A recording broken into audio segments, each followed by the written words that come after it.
자, 오늘 이제 계시록 이제 15번째 시간으로서, 자, 지난 시간에 우리는 계시록 7장에 나오는 일곱 말인의 말세의 징조를 봤습니다. 그러면서 말세의 징조, 일곱 인의 말세의 징조를 봤는데, 그것을 예수님께서는 그 전에 감람산의 예언을 통해서 제자들에게 미리 말씀하셨죠. 그 말씀과 계시록의 말씀을 비교해 봤습니다. 그러면서 그 계시록의 말씀에서 비어있던 그 공간을 예수님의 감람산의 대예언을 통해서 채워봤습니다. 자, 그러면 예수님의 그 감람산의 말세의 징조와 계시록의 그 일곱인을 비교해 봤을 때, 자, 한번 비교해 보겠습니다. 자, 기억을 더듬어 보면서, 자, 첫째는 흰말이었습니다. 그 흰말은 무엇을 의미하는 것이었습니까? 네, 그렇죠. 사람의 미혹이었습니다. 자, 내가 예수다 하는 그 사람이 미혹이 있을 것이다. 그럼 둘째 인은 붉은 말이었는데, 둘째 인 붉은 말은 뭐다? 네? 그렇죠. 전쟁이 일어날 것이다. 그리고 세 번째 검은 말은 무엇이다? 기근, 기근이 있을 것이다. 그리고 네 번째 청황색 말은 뭐였다? 네?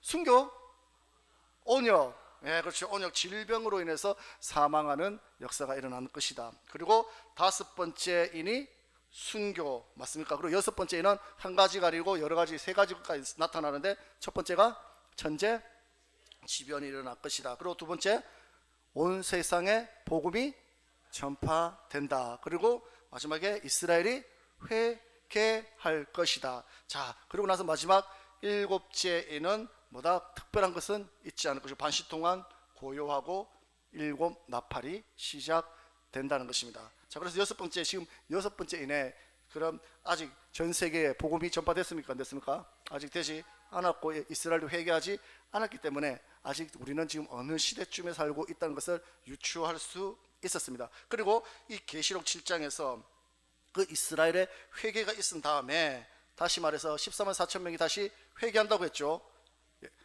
어떤 14만 4천?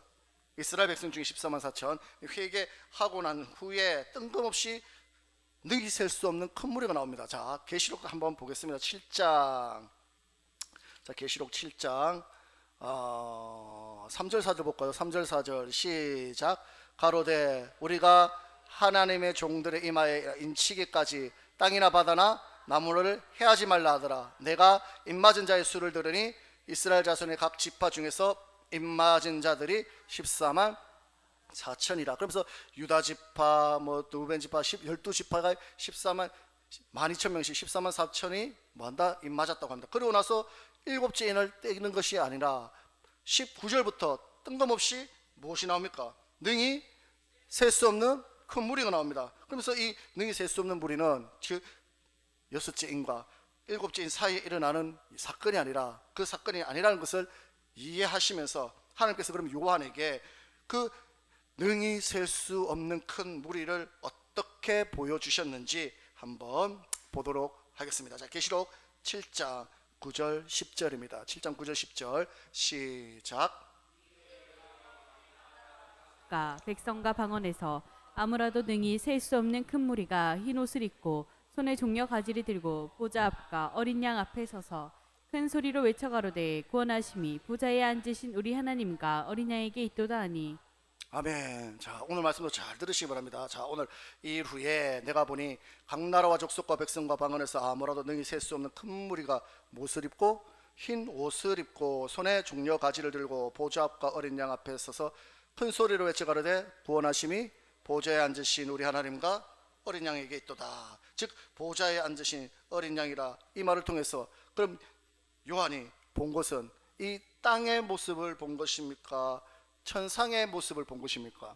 천상의 모습을 본 것이죠. 즉 어린 양, 즉 누구를 말씀하시는 겁니까? 하나님과 예수님을 봤다는 것입니다. 즉 천상에서, 천국에서 하나님과 예수님을 봤다는 것입니다. 그리고 지난 시간에 봤듯이 천국은 다섯 반열이 있죠. 우리가 천국에 들어가는 반열이 있는데 그 반열이 다섯 반열이 있습니다. 자, 제일 가까운 것 좌우 두 반열, 맞죠?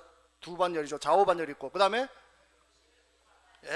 12보좌 반열이 있고, 그 다음에 24 장로의 반열이 있고, 그 다음에 14만 4천의 반열이 있고, 그리고 마지막 허다한 무리, 예, 저기 여기 능히 셀 수 없는 큰 무리, 그 무리가 있는데 그 반열인데, 그러면 지금 이 능히 셀 수 없는 큰 무리가 천국에서는 가장 낮은 반열 맞습니까?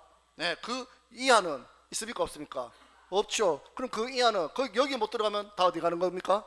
지옥 가는 것입니다. 그래서 저와 여러분들은 무조건 이 안에는 들어가야 된다는 것입니다. 그러면 어떤 자들이 이 안에 들어갈까 한번 보자는 것입니다. 자, 먼저 아무라도 능히 셀 수 없다라는 말을 하는데, 이 말을 그만큼 구원받은 수가 많다는 말이 아니죠. 능히 셀 수 없을 만큼 사람 수가 많다는 거지만, 그 말이 그러니까 예수 믿으면 다 천국 간다, 그 말과 이꼬로 되는 말은 아니라는 것입니다. 맞습니까? 우리가 알고 있듯이 세상이 창조되었습니다. 창조되고 아벨부터 해서 지금까지 2026년까지 자 6천년 동안 많은 사람들이 천국에 들어갔겠죠. 자, 천국에 갔을 것인데, 그럼 가인과 아벨은 못 갔, 아담과 하와는 못 갔을 것이고, 가인과 아벨 중에 아벨은 천국 갔으니까 아벨부터 쭉 천국에 갔을 것인데, 전 세계에서 천국에 들어간 자 생각해 봅시다. 6천년 동안, 성경을 봤을 때 6천년인데 그 반열수가 얼마나 되겠습니까? 예를 들어서 우리나라가 지금 예수 믿는 사람만 해도 뭐 600만이니 뭐 400만이니 500만이니 뭐 이렇게 얘기하는데, 만약에 600만 예수 믿는 사람이 다 천국 간다면은 천국이 터져나가겠죠. 천국이 터져나가겠죠. 근데 생각해 봅시다. 예를 들어서 우리가 6천년인데 6천년 역사 동안 1년에 전 세계에서 10,000명만 천국에 들어간다고 쳐도 6천년이면 6천만 명입니다. 6천만 명. 우리나라 인구가 5천만 명인데 우리나라 인구가 더 많은 사람이 지금 이미 천국에 가 있다는 것입니다. 1년에 10,000명만 쳐도 전 세계에서, 그렇다면 그 천국에 들어가는 숫자가 많다는 겁니까? 적다는 겁니까?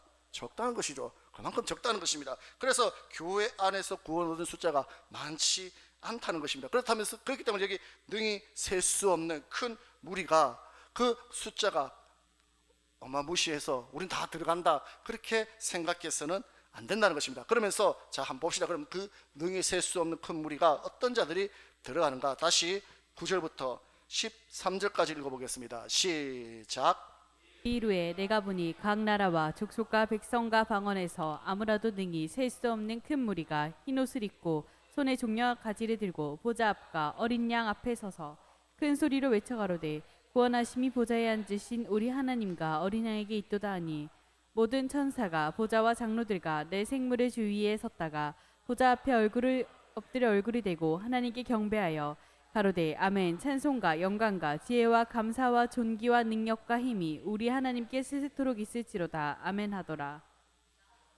장로 중에 하나가 응답하여 내게 이르되 이 흰옷 입은 자들이 누구며 또 어디서 왔느냐? 자, 흰옷 입은 그 사람이 어디서 왔느냐고 묻습니다. 그러자 14절입니다. 14절 시작. 내가 가로되 내 주여 당신이 알리이다 하니, 그가 나더러 이르되 이는 큰 환란에서 나오는 자들인데 어린 양의 피에 그 옷을 씻어 희게 하였느니라. 아멘. 이 능히 셀 수 없는 큰 무리, 곧 흰옷을 입은 자들이 어디에서 나온 자들인가, 어떤 자들인가 물었을 때 14절에 보면 첫 번째로 어디에서 나온 자들이라고 합니까?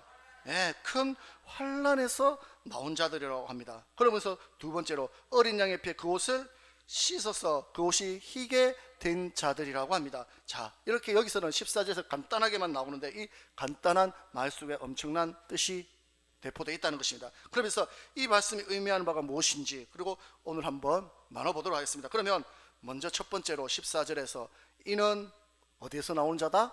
큰 환란에서 나오는 자다. 그럼 그 큰 환란에서 나온 자들이 어떤 자인가 한번 봅시다. 자, 고린도전서 15장 51절 한번 보도록 하겠습니다. 고린도전서 15장 부활절이죠. 부활장이죠. 15장 51절입니다. 시작. 보라, 내가 너에게 비밀을 말하노니 우리가 다 잠잘 것이 아니요 마지막 나팔의 순식간에 호련히 다 변화하리니. 아멘. 비밀을 말하는데 그 비밀이 무엇이라고 말씀하고 있습니까? 다 마지막 나팔에 순식간에 호련히 변화된다고 합니다. 즉 마지막 나팔이면 어떤 나팔입니까? 나팔 중에 마지막 나팔이 몇 번째 나팔입니까? 예? 7번째 나팔이죠. 즉 마지막 나팔, 7번째 나팔 말씀입니다. 즉 마지막 나팔 분 후에 우리가 어떻게 된다? 호련히 변화된다. 즉 휴거된다는 것입니다. 자, 그러면서 데살로니가 전서 4장 16절에서 17절 말씀 한번 보도록 하겠습니다. 데살로니가전서 4장 16절에서 17절입니다. 다 같이 읽어보겠습니다. 시작. 주께서 호령과 천사장의 소리와 하나님의 나팔로 친히 하늘로 쫓아 강림하시리니 그리스도 안에서 죽은 자들이 먼저 일어나고 그 후에 우리 살아남은 자도 저희와 함께 구름 속으로 끌어올려 공중에서 주를 영접하게 하시리니 그리하여 우리가 항상 주와 함께 있으리라. 아멘. 자, 아까 고린도전서 15장 말씀처럼 마지막 나팔에 호련이 변화되는데, 즉 변화될 때에 16절에 하나님의 나팔로, 마지막 나팔 때 그 나팔에 친히 하늘로 쫓아 강림하시리니 그리스도 안에서 어떤 자들이, 죽은 자들이 먼저 일어나고 그 후에 살아 있는 자들도 저희와 함께 구름 속으로 끌려 올라가서 공중에서 주를 영접하게 된다고 합니다. 즉 남은 자들도 휴거한다는 것입니다. 그 휴거를 끌려 올라가는 것을 예수님께서는 감람산에서 이렇게 말씀하셨죠. 자, 마태복음 24장 29절에서 31절입니다. 마태복음 24장 29절에서 31절 다 같이 읽어보겠습니다. 시작. 그날 환란 후에 즉시 해가 어두워지며 달이 빛을 내지 아니하며 별들이 하늘에서 떨어지며 하늘의 권능들이 흔들리리라. 그때 인자의 징조가 하늘에서 보이겠고 그때 땅의 모든 족속들이 통곡하며 그들이 인자가 구름이 타고 능력과 큰 영광으로 오는 것을 보리라.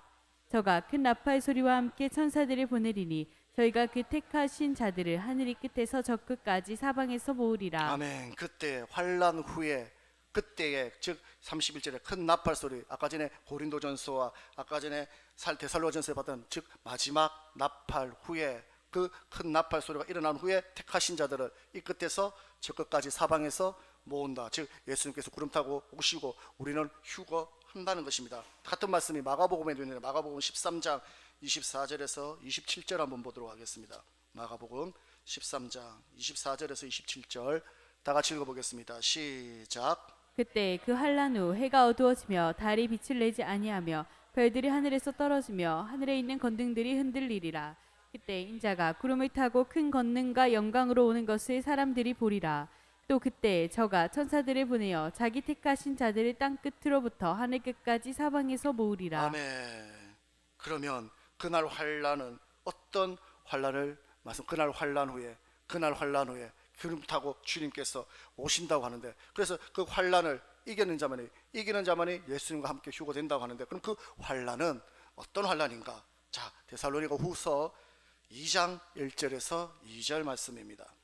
데살로니가 후서 2장 1절에서 2절 다 같이 읽어보겠습니다. 시작. 형제들아 우리가 너희에게 구하는 것은 우리 주 예수 그리스도의 강림하심과 우리가 그 앞에 모임에 관하여 혹 영으로나 혹 말로나 혹 우리에게서 받았다 하는 편지로나 주의 날이 이르렀다고 동심하거나 두려워하거나 하지 아니할 그것이라. 아멘. 자, 그 환란이 어떤 환란인가? 많은 이들이 이 데살로니가후서 2장을 말씀을 통해서 내가 하나님의 계시를 받았다, 주의 재림이 얼마 남지 않았다, 1년 후에 온다, 2년 후에 온다, 이런 말을 하는 자들이 있다는 것입니다. 그 혹 영으로나 혹 말로나 혹 우리에게 받았다 하는 편지로나 주의 날이 이르렀다고 동심하거나 두려워하거나 하지 아니할 것이다. 즉 그런 말을 할 때에 동요하거나 두려워하지 말라는 것입니다. 왜? 즉 절대 그 말을 믿지 말라는 것입니다. 왜 믿지 말라고 합니까? 자, 3절에서 8절까지 읽어보겠습니다. 3절에서 8절 시작. 누가 아무렇게 하여도 너희가 미혹하지 말라. 먼저 배도하는 일이 있어도 저 불법의 사랑 곧 멸망의 아들이 나타나기 전에는 이르지 아니하리니 저는 대적하는 자라 범사에 일컫는 하나님이나 숭배함을 받는 자 위에 뛰어나 지존하여 하나님 성전에 앉아 자기를 보여 하나님이라 하느니라. 내가 너희와 함께 있을 때 이 일을 너희에게 말한 것을 기억하지 못하느냐. 저로 하여금 저희 때에 나타나게 하려 하여 막는 것을 지금도 너희가 안 하니 불법의 비밀이 이미 활동하였으나 지금 막는 자가 있어 그 중에서 옮길 때까지 하리라. 그때 불법한 자가 나타나리니 주 예수께서 그 입의 기운으로 저를 죽이시고 강림하여 나타나심으로 패하시리라. 즉, 자 3절에 보면 누가 아무렇게나 하여도 내가 미혹하지 말라. 먼저 배도하는 일이 있고 불법의 사람 곧 멸망의 아들이 나타나기 전에는 이른다 이르지 않는다? 이르지 않는다. 예수님의 재림이 이르지 않는다는 것입니다. 그러면서 4절에 저는 대적하는 자라 범사에 이렇게 하나님의 나 숭배함을 받는 자 위에 나타나 자존하여 하나님의 성전에 앉아 거기서 자기를 보여 누구를 한다? 하나님이란다. 즉 하나님의 성전에 앉아서 자기를 하나님이라 하는 자가 나타난다는 것입니다. 그러면서 5절에 내가 너희와 함께 있을 때 이 일을 너희가 말한 것이 기억하지 못하느냐. 저로 하여금 저의 때에 나타내게 하려 하여 막는 것을 지금도 너희가 아나니 불법의 비밀이 이미 활동하였으나 지금 막는 자가 있어 그 중에서 옮길 때까지 그런 일이 일어난다는 것입니다. 그러면서 그렇기 때문에 하나님의 성전에 앉아서 자기를 하나님이라고 하며 대적하는 일이 일어나기 전에는 절대로 예수님이 재림한다 안 한다? 하지 않는다는 것입니다. 그러면 예수님께서 재림하기 전에 하나님의 성전에 앉아 자기를 보여 하나님이라 하는 그 사람은 어떤 사람인가 한번 봅시다. 계시록 11장 2절 한번 보도록 하겠습니다. 계시록 11장 2절입니다. 다 같이 읽어보겠습니다. 시작. 성전 밖 마당은 청량하지 말고 그냥 두라. 이것을 이방인에게 주었은즉 저희가 거룩한 성을 42달 동안 짓밟으리라. 아멘. 거룩한 성을 42달 동안 만다 짓밟는다. 즉 그 자가 하나님의 성전이 그 이방인에게 짓밟히는데 얼마 동안? 42달 동안. 42달이면 몇 년입니까? 3년 반 맞습니까? 3년이면 36개월이고 6개월 더하면 42개월 맞습니까? 42달 맞습니까? 즉 3년 반 동안 하나님 거룩한 성을 이 사람이 짓밟는다는 것입니다. 그런 일이 있고 난 후에 예수님이 오신다고 하는데 그 일이 있은 후에 예수님이 재림하는데 그때가 되어서 그를 죽이신다고 말씀하고 있다는 것입니다. 아까 전에 다시 8절 보겠습니다. 데살로니가후서 8절입니다. 데살로니가후서 2장 8절 시작. 그때에 불법한 자가 나타나리니 주 예수께서 그 입의 기운으로 저를 죽이시고 강림하여 나타나심으로 패하시리라. 아멘. 그때에 그런 일이 있고 난 후에 예수님께서 저를 죽이시고 강림하신다는 것입니다. 자, 그러면서 그 자가 그 42달 일할 그 사람이 그 자가 교회를 장악하고 하나님을 대적하는 그 자가 나타나는데 그럼 그 자가 누군가 한번 봅시다. 자, 계시록 13장 1절에서 5절입니다. 계시록 13장 1절에서 5절. 그 자는 어떤 자인가? 다 같이 읽어보겠습니다. 시작. 내가 보니 바다에서 한 짐승이 나오는데 뿔이 열이요 머리가 7이라. 그 뿔에는 10 멜로간이 있고 그 머리들에는 참남된 이름들이 있더라. 내가 본 짐승은 표범과 비슷하고 그 발은 곰의 발 같고 그 입은 사자의 입 같은데 용이 자기의 능력과 부자와 큰 권세를 그에게 주었더라. 그의 머리 하나가 상하여 죽게 된 것 같더니 그 죽게 되었던 상체가 나음에 온 땅이 이상히 여겨 짐승을 따르고 용이 짐승에게 권세를 주므로 용에게 경배하여 짐승에게 경배하여 가로되 누가 이 짐승과 같으뇨 누가 능히 이로 더불어 싸우리요 하더라.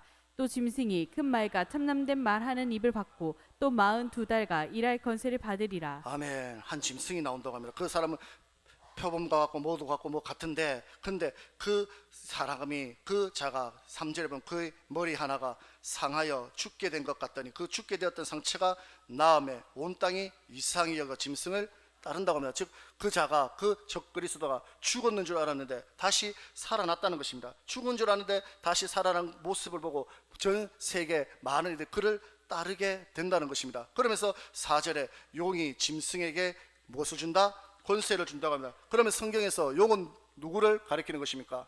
마귀 맞습니까? 용을 잡으니 옛뱀 곧 마귀 사탄 맞습니까? 즉 용은 마귀인데 그 마귀가 그 짐승에게 능력을 준다는 것입니다. 어떤 능력을? 자기의 마귀의 그 능력을 준다는 것입니다. 그래서 그 능력을 받은 그 짐승이 그렇게 능력을 받음으로 사람들이 그 짐승을 경배하게 된다고 합니다. 자, 다시 4절부터 5절 읽어보겠습니다. 시작.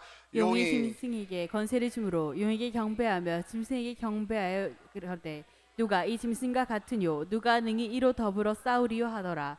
또 짐승이 큰 말과 참남된 말하는 입을 받고 또 42달 일할 권세를 받으리라. 아멘. 그 짐승이 42달 일할 권세를 받게 된다는 것입니다. 데살로니가후서에서도 아까 받고 아까 계시록에서도 봤던 그 42달 일할 권세를 그 짐승이 받게 되는데 그 받은 짐승이 어떻게 하는가? 다시 계속해서 6절 7절 읽어보겠습니다. 시작. 짐승이 입을 벌려 하나님이 향하여 해방하되 그의 이름과 그의 장막 곧 하늘에 거하는 자들을 해방하더라. 또 권세를 받아 성도들과 싸워 이기게 되고 각 족속과 백성과 방언과 나라를 다스리는 권세를 받으니 아멘. 그 짐승이 권세를 받았는데 그 권세가 불행하게도 성도들과 싸워서 누가 이긴다고 합니까? 우리 성도들이 이깁니까? 짐승이 이깁니까? 예, 짐승이 불행하게도 이기게 된다는 것입니다. 그래서 그 짐승이 이기게 되고 그러고 나서 그 권세를 받았다고 합니다. 그래서 그 권세를 받아서 그 짐승을 우리 성도들을 이기게 되고 온 천하를 다스리게 되는데 그럼 그 짐승이 뭐다? 적 그리스도다. 계속해서 11절부터 15절까지 읽어보겠습니다. 11절부터 15절 시작. 내가 보매 또 다른 짐승이 땅에서 올라오니 새끼양 같이 두 뿔이 있고 용처럼 말하더라. 저가 먼저 나온 짐승의 모든 권세를 그 앞에서 행하고 땅과 땅에 거하는 자들로 처음 짐승에게 경배하게 하니 곧 죽게 되었던 상처가 나은 자니라. 큰 이적을 행하되 심지어 사람들 앞에서 불이 하늘로부터 땅에 내려와 오게 하고 짐승 앞에서 받은 바 이적을 행함으로 땅에 거하는 자들을 미혹하며 땅에 거하는 자들에게 이르기를 칼에 상하였다가 살아난 짐승을 위하여 우상을 만들라 하더라. 저가 권세를 받아 그 짐승의 우상에게 생기를 주어 그 짐승의 우상으로 말하게 하고 또 짐승의 우상에게 경배하지 아니하는 자는 몇이든지 다 죽이게 하더라. 아멘. 그 죽었다가 다시 살아난 그 짐승에게 다 경배하게 하고 그를 위하여 무엇을 만들고 우상을 만들고 그 우상에게 절하지 않으면 어떻게 한다? 다 죽이게 한다는 것입니다. 우리가 지금 생활하는 곳에도 저 위에 동네처럼 마치 북한처럼 북한 김일성 일가들처럼 그들을 위해서 우상을 만들고 동상을 만들고 그들에게 절하지 않으면 어떻게 합니까? 다 죽이게 하는 것처럼 그런 삶을 그런 사랑 시대가 온다는 것입니다. 그런데 그래도 김일성 일가는 죽었다가 살아나진 않았죠. 죽었으면 그대로 죽었지만 이 짐승은 어떻게 했다? 죽었다가 살아났다는 것입니다. 그것을 보고 많은 사람들이 오 예수님이다 하나님이다 그러면서 그를 다 따르게 된다는 것입니다. 즉 북한은 한 나라만 그렇게 통치하지만 이 짐승은 전 세계를 그렇게 통치한다는 것입니다. 그렇기 때문에 우리가 지금 저 북한을 얼마나 안타깝습니까? 그러면서 그 북한에서 예수를 믿는다는 것은 거의 정말 말세에 적 그리스도를 피해 환난을 당하는 믿음과 똑같은 믿음이라는 것입니다. 그러면 그렇게 북한에서처럼 그렇게 믿는 자들과 지금 이 나라에서 자기 마음대로 내 편한 대로 믿음 지키는 그 믿음과 똑같은 믿음이라고 할 수 있겠습니까? 만약에 똑같이 천국에 들어간다면 뭔가 잘못돼도 한참 잘못된 거겠죠. 만약에 그 믿음과 북한에서 정말 목숨 내놓고 신앙생활하는 그 믿음과 저와 여러분의 그 내 멋대로 내 생각대로 내 편한 대로 신앙생활하는 그 믿음이 똑같이 천국에 간다면 저라도 이건 아니라 생각이 드는데 예수 믿으면 다 천국 간다는 그 말이 맞겠습니까? 안 맞겠습니까? 아니라는 것입니다. 절대 그럴 수는 없다는 것입니다. 그럼 계속해서 한번 봅시다. 자 16절에서 18절까지입니다. 시작. 저가 모든 자 곧 작은 자나 큰 자나 부자나 빈궁한 자나 자유한 자나 종들로 그 오른손이나 이마에 표를 받게 하고 누구든지 이 표를 가진 자 외에는 매매를 못하게 하니 이 표는 곧 짐승의 이름이나 그 이름의 수라. 제가 여기 있으니 총명 있는 자는 그 짐승의 수를 세어보라. 그 수는 사람의 수니 666이니라. 아멘. 그리고 그 짐승의 표를 받지 않으면 어떻게 한다? 매매할 수 없다. 물건을 사지도 못하고 팔지도 못하게 된다는 것입니다. 그리고 그 짐승의 수는 누구의 수다? 사람의 수니 몇 명이다? 666이다. 자, 다시 17절부터 18절까지 읽어보겠습니다. 시작. 누구든지 이 표를 가진 자 외에는 매매를 못하게 하니 이 표는 곧 짐승의 이름이나 그 이름의 수라. 지혜가 있는 자는 총명 있는 자는 그 짐승의 수를 세어보라. 그 수는 사람의 수니 666이다. 즉 짐승이기도 하고 사람이기도 한 그런 자가 666이라는데 우리가 짐승에게 예를 들어 우리가 소나 사자나 짐승에게 경배하고 따르지는 않겠죠. 아무리 그래도 사람이 소한테 경배하고 사자한테 경배하고 그렇게 짐승에게 경배하지는 않는다는 것입니다. 그러면서 무슨 영화에서 나오는 터미네이터처럼 그리고 뭐 로봇한테 경배하고 그러지도 않지 않겠습니까? 즉 결국은 이 적그리스도도 누구다? 사람인데 이 사람이면서 짐승이라 불리는 자, 어떤 자가 있겠습니까? 결국에 복제인간밖에 없다는 것입니다. 즉 사람들이 복제인간을 만들 수밖에 없다는 거죠. 그러면서 우리들도 하는 말 있지 않습니까? 사람들도 가끔씩 하는 말, 이런 말들 하죠. 가끔씩 요즘 세상이 힘들고 어렵고 요즘 세상이 강팍하고 이런 세상 보면 옛날에 좋았는데, 옛날에 뭐 누구누구처럼 해야 되는데, 옛날에 누구누구처럼 그런 사람들처럼 나타나가지고 옛날에 이런 사람들처럼 나타나서 나라를 막 싹 엎어야 되는데 뭐 이런 소리 하지 않습니까? 누구처럼, 옛날에 뭐 박정희 대통령처럼, 옛날에 정주영 회장처럼 이런 사람이 좀 나타나야 돼, 이런 말 하지 않습니까? 그런데 그런 말이 실제가 될 수가 있다는 것입니다. 어떻게? 그런 사람의 유전자를 배양해서 그런 성격에 그런 리더십을 가진 자에게 그 사람 위에다가, 예를 들어 뭐 일론 머스크나 뭐 스티븐 잡스나 이런 사람들의 머리를, 두뇌를 집어넣은 DNA를 복제해가지고 그 사람을 태어나게 하는데, 만약에 그 사람이 사람에게서 나오는 것이 아니라 소나 양이나 돼지나 그런 데서 몸에서 태어난다면 그것을 사람이라 해야 되겠습니까? 짐승이라 해야 되겠습니까?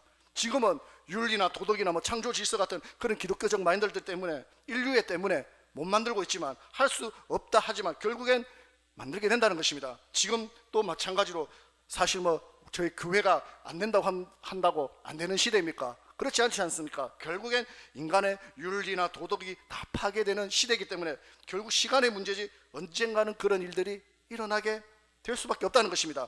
그때에 그런 자들이 태어났습니다. 그런 자들이 그런 지혜를, 그런 DNA를 넣은 사람이, 사람의 인류애 때문에 사람이 아니라 짐승의 몸에서 태어났어. 그러면 그 사람이 커서 지도자가 된다 치면 그를 사람이라 해야 되겠습니까? 짐승이라 해야 되겠습니까? 몸은 당연히 사람이죠. 몸은 당연히 사람인데 짐승의 몸을 빌려서 태어났다는 것입니다. 그래서 그 짐승의 수를 세어보라. 사람의 수는 몇 명이다? 666명이다. 그런 자가, 그런 복제 인간이 666명이 나타난다는 것입니다. 그리고 그 중에 하나가 마귀가 자기의 능력을 불어준다는 것입니다. 그러면서 죽었는 줄 아는데 다시 또 복제했는지 어떻게 되는지 모르겠지만 그 사람이 다시 태어나서 다시 살게 되어서, 그래서 온 천하를 다스리게 된다는 것입니다. 그때 그 환란을 얼마나 견디기가 힘든지, 그때 그 환란을 되면 마태복음 24장에 나온 것처럼 형제를, 자식이 부모를 죽는데 어떻게 한다? 내어 준다는 것입니다. 그것이 마태복음 24장에 나오는 그날 환란 후라는 것입니다. 그리고 앞에서 봤듯이 그 환란 후에 누가 오신다?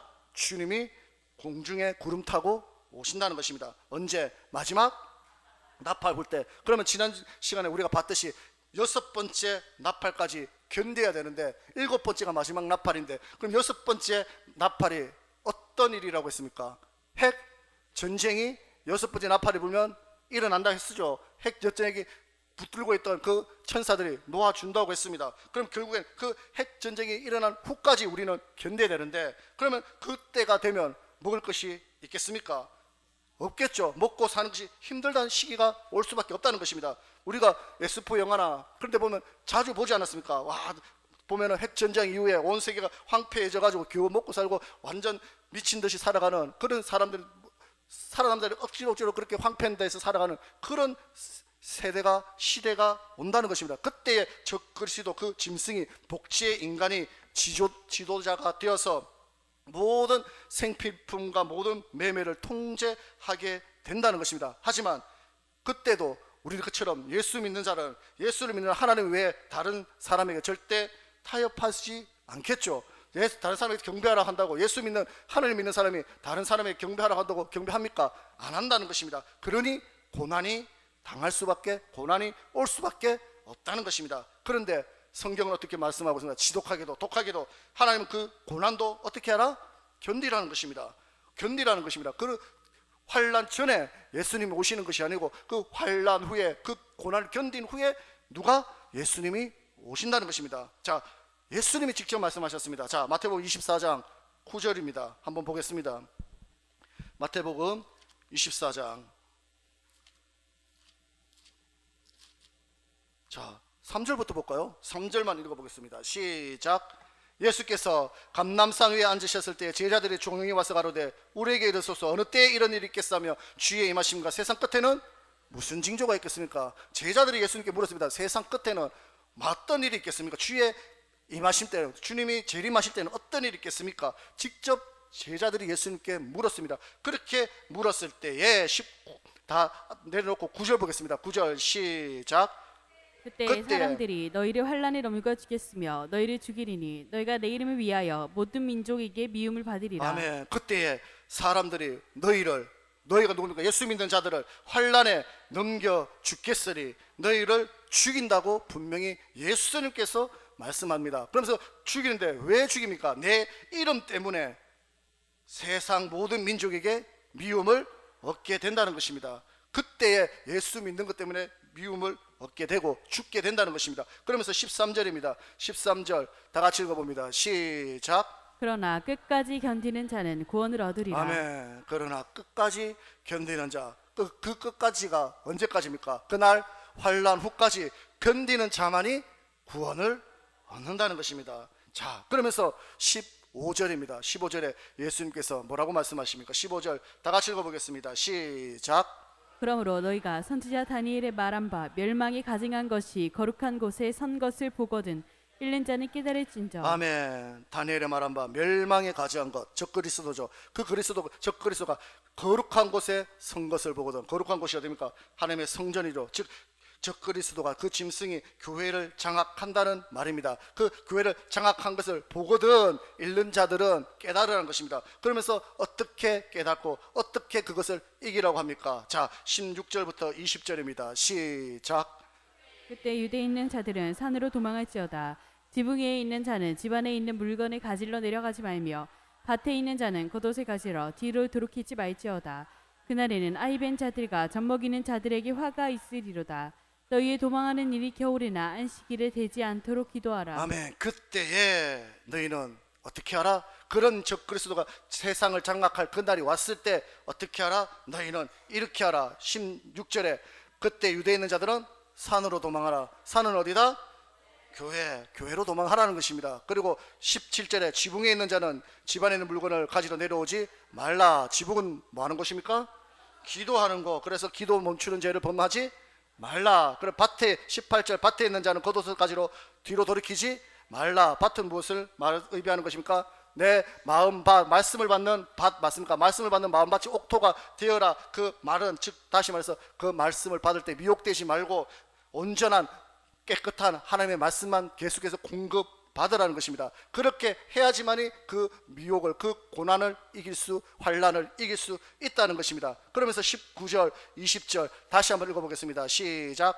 그날에는 아이벤 자들과 젖먹이는 자들에게 화가 있으리라. 왜 그렇습니까? 아이벤 자들과 젖먹이는 자 무슨 뜻입니까? 아이가 되면 몸이 무겁죠. 젖먹이면 되면 젖먹이는 그 아이 때문에 다른 것에 신경을 쓸 수가 없다는 것입니다. 즉 믿음이 흔들리고 믿음 생활이 전진할 수 없게 된다는 것입니다. 그렇기 때문에 그렇게 되지 않도록 주의하라는 것입니다. 그리고 20절 너희의 도망하는 일이 겨울이나 안식일이 되지 않도록 기도하라. 겨울이나 안식일은 무슨 뜻입니까? 겨울은 옛날에는 농사 지을 때 겨울은 뭐 하는 데입니까? 쉬는 날, 노는 날 맞습니까? 가을까지 열심히 출소하고 나서 겨울은 쉰다는 것입니다. 그리고 안식일은 뭐 하는 날입니까? 안식일은 일하지 말라, 쉬다는 날 맞습니까? 즉 너희의 믿음이 쉬지 말라는 것입니다. 너희가 믿음이 끝까지 전진하는 믿음이 돼야지 쉬는 믿음이 되면 어떻게 된다는 것입니까? 결국엔 타협하게 되는 것이고 666표를 받게 될 수밖에 없다는 것입니다. 그렇기 때문에 너희 믿음이 뭐 하지 말라?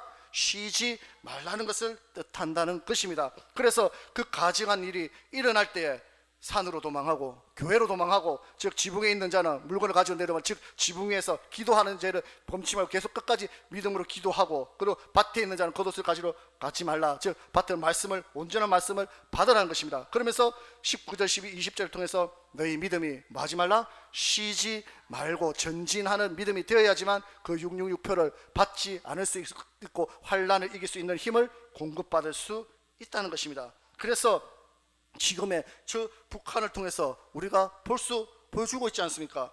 만약에 내가 지금 북한에서 예수를 믿는다고 생각해 봅시다. 그러면 내가 만약에 북한에서 사는데 어쩌다 보니까 예수님을 알게 됐어. 복음을 접하게 됐어. 그리고 예수님을 믿게 됐어. 과연 죽음 앞에서 아니면 평생에 이것이 들키면 내가 죽든지 평생 아우리 탄광에서 개돼지처럼 살아야 되는데 그 예수를 부인하지 않고 그 믿음을 지킬 수 있는 믿음이 있겠습니까? 여러분 자신할 수 있겠습니까? 마지막 환란이 그런 환란이라는 것입니다. 그런 환란 가운데 믿음을 지킬 수 있기 위해서 여기서 반드시 기도해야 되고 온전한 말씀을 찾아야 되고 그리고 내 믿음이 쉬지 않기 위해서 최선을 다해야 된다는 것입니다. 그렇기 때문에 지금 내 형편, 내 환경 감사할 수 있는 분들 되시기를 주님의 축원드리겠습니다. 믿음 생활하기 어렵다, 힘들다, 피곤하다 입 밖에도 내지 마시기 바랍니다.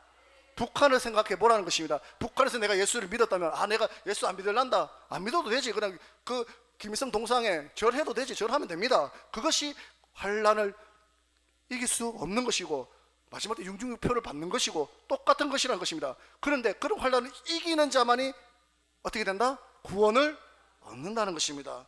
그렇기 때문에 우리는 정말 이 밑에서 남한에서 한국에서 신앙생활하는 것에 감사해야 된다는 것입니다. 그러면서 이것 때문에 힘들고 저것 때문에 힘들고 이것 때문에 못하고 입 밖에도 내지 마시기를 주님의 축원드리겠습니다. 그리고 또한 마지막 때가 아니라는 것을 감사하시기 바랍니다. 그러면 우리는 내 환경 때문에, 내 집안의 누구 때문에 믿음 생활하기 힘들다, 피곤하다, 누구가 나를 핍박한다, 그 정도는 아무것도 아니라는 것을 늘 인지하면서 감사함으로 신앙생활할 수 있는 분들 되시기를 주님의 이름으로 축원드리겠습니다. 자, 다시 계시록 7장 13절에서 14절입니다. 계시록 7장 13절에서 14절 다시 한번 읽어보겠습니다. 시작. 장로 중에 하나가 응답하여 내게 이르되 이 흰 옷 입은 자들이 누구며 또 어디서 왔느뇨? 내가 가로되 내 주여 당신이 알리이다 하니 그가 나더러 이르되 이는 큰 환란에서 나오는 자들인데 어린 양의 피에 그 옷을 씻어 희게 하였느니라. 아멘. 큰 환란은 어떤 환란인지 봤습니다. 그러면 뒤에 흰 옷을 씻어 희게 한 자, 이는 어떤 자인가 한번 보도록 하겠습니다. 잘 아시는 말씀입니다. 자, 계시록 22장 14절입니다. 22장 14절 다 같이 읽어보겠습니다. 시작. 그 두루마기를 빠는 자들은 복이 있으니 이는 저희가 생명나무에 나아가며 문들을 통하여 성에 들어갈 건세를 얻으려 함이로라. 아멘. 그 두루마리를 빠는 자에게 주는 복이 성에 들어간다, 즉 천국에 들어가는 복이 임한다는 것입니다. 그러므로 성도는 반드시 그 두루마리를 어떻게 해야 됩니까? 빨아야 되겠죠. 그리 해야만 거룩한 성에 들어가고 능히 셀 수 없는 무리에 들어간다는 것입니다. 그렇다면 그 성도가 씻어야 할 두루마리는 무엇일까요? 자, 계속해서 계시록 19장 7절에서 9절 말씀 보겠습니다. 계시록 19장 7절에서 9절 다 같이 읽어봅니다. 시작. 우리가 즐거워하고 크게 기뻐하며 그에게 영광을 돌리세. 어린 양의 혼인 기약이 이르렀고 그 아내가 예비하였으니 그에게 허락하사 빛나고 깨끗한 세마포를 입게 하셨은즉 이 세마포는 성도들의 옳은 행실이로다 하더라. 천사가 내게 말하기를 기록하라. 어린 양의 혼인 잔치에 청함을 입은 자들이 복이 있도다 하고. 아멘. 또 내게 성도들의 옳은 행실. 자, 그럼 그 옳은 행실은 또 무엇을 의미합니까? 마태복음 5장 16절입니다. 마태복음 5장 16절 다 같이 읽어보겠습니다. 시작. 이같이 너희 빛을 사람 앞에 비치게 하여 저희로 너희 착한 행실을 보고 하늘에 계신 너희 아버지께 영광을 돌리게 하라. 아멘. 뭐다? 착한 행실, 즉 하나님께서 사람을 창조한 목적대로 살아가는 것입니다. 그 목적이 무엇입니까? 이사야서 43장 7절 한번 보도록 하겠습니다. 이사야서 43장 7절 다 같이 읽어봅니다. 시작. 물은 내 이름으로 일컫는 자 곧 내가 내 영광을 위하여 창조한 자를 오게 하라. 그들 내가 지었고 내 만들었느니라. 영광을 위하여 창조되었다고 합니다. 고린도전서 10장 31절입니다. 고린도전서 10장 31절 다 같이 읽어봅니다. 시작. 그런즉 너희가 먹든지 마시든지 무엇을 하든지 다 하나님의 영광을 위하여 하라. 아멘. 먹든지 마시든지 무엇을 하든지 무엇을 위해? 하나님의 영광을 위해 우리는 창조되었다는 것입니다. 그러므로 우리는 세상에서 빛의 삶을 통해서 하나님께 무엇을 돌려야 됩니까?